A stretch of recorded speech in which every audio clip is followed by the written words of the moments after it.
Welcome back to TechKidFX for another Polygon Matic price prediction update, and in this video I'll be giving you the latest developments that have been happening here on the Polygon Matic chart. And before I start the video, make sure that you give this video a thumbs up, subscribe to the channel, and also check out the channel membership. And at the time of this recording, Polygon Matic has managed to break above a key area of resistance at around the $0.9557 mark. We have also managed to break above the 20-day MA, and we have continued to show a lot of strength to continue pushing even higher. And before I get into that part of the technical analysis, allow me to start the video here on the daily chart by first giving you a recap of what has been happening, and also give you the long-term scenarios that I'm expecting to play out, where you can see that Polygon Matic, from these low prices that we had been trading within, we saw a very nice bounce to the upside, making it to an all-time high at around the $2.9 mark in what I'm terming as a higher Elliot wave count 1 to the upside. And after seeing the all-time high,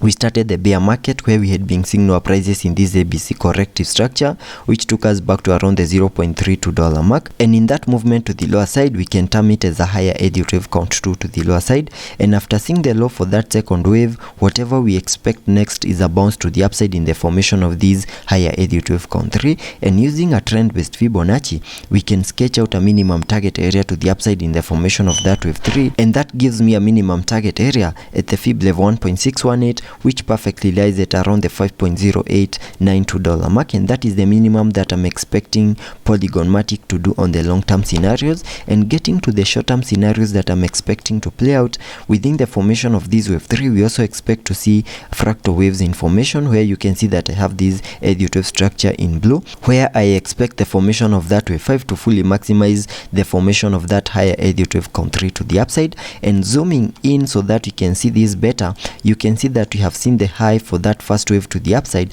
after making a high at around the $1.3 mark, and that is after seeing this 5-wave structure in formation within that higher Elliot wave count 1 to the upside. And that is after seeing this 5-wave structure to the upside in yellow, having the wave 5 fully maximizing the formation of that first wave to the upper side. And after seeing the high for that first wave, we saw this ABC corrective structure in the formation of a second wave, which we expected because a second wave to the lower side is a corrective wave. And after seeing the low for that second wave at around the $0.74 mark, whatever we expect next is a bounce to the upside in the formation of these higher Elliot wave count 3. And I believe that is what could be playing out here on the Polygon Matic chart, though we are yet to get enough confirmations that in the formation of this wave 3. But whatever we are seeing after making the low for that second wave at around the $0.74 mark is a very nice bounce to the upside in a move that has been obeying the Elliot wave structures. And before I get into the Elliot wave structures, you can first see that we have managed to break above a key area of resistance at around the $0.95 mark.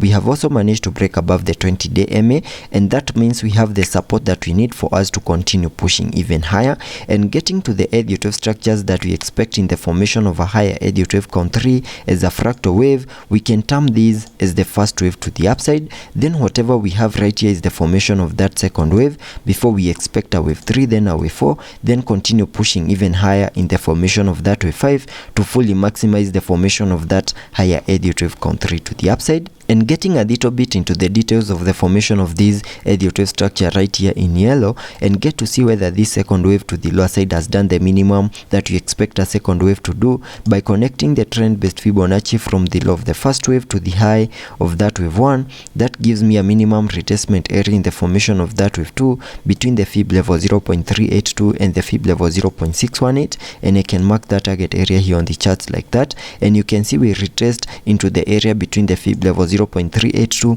and the Fib level 0.5, and after seeing a reaction of the Fib level 0.382, we started a very nice bounce to the upside in what we can term as the formation of this wave 3 before we expect a wave 4, then continue pushing even higher in the formation of that wave 5 to complete a higher Elliot wave count 3 to the upside. So that is what I'm expecting to play out here on the Polygon Matic chart on the short-term scenarios. And for us to have enough confirmation that in the formation of this wave 3, we need to managed to break above the wave 1 high, which lies at around the $1.3 mark. So in case Polygon Matic continues to show a lot of strength, managed to break above the high for that first wave at around the $1.3 mark, then that would be enough confirmation that whatever we are seeing is the formation of this wave 3. But in case we lose the strength, maybe after making a double top over here and see a breakout to the lower side, then that would mean maybe the low for this second wave is not in, and once that happens, then I'll have to restructure my ABC corrective structure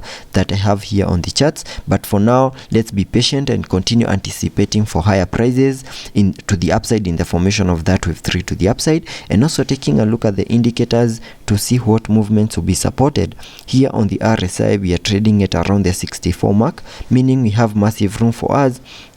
to support any movements to the upper side before we get into the overbought region. Also taking a look at the MACD, on the MACD we have been able to print a bullish cross, and we're also seeing an increase in the buying momentum, meaning higher prices are still coming our way. So let's be patient and see how that plays out, and I'll keep you updated.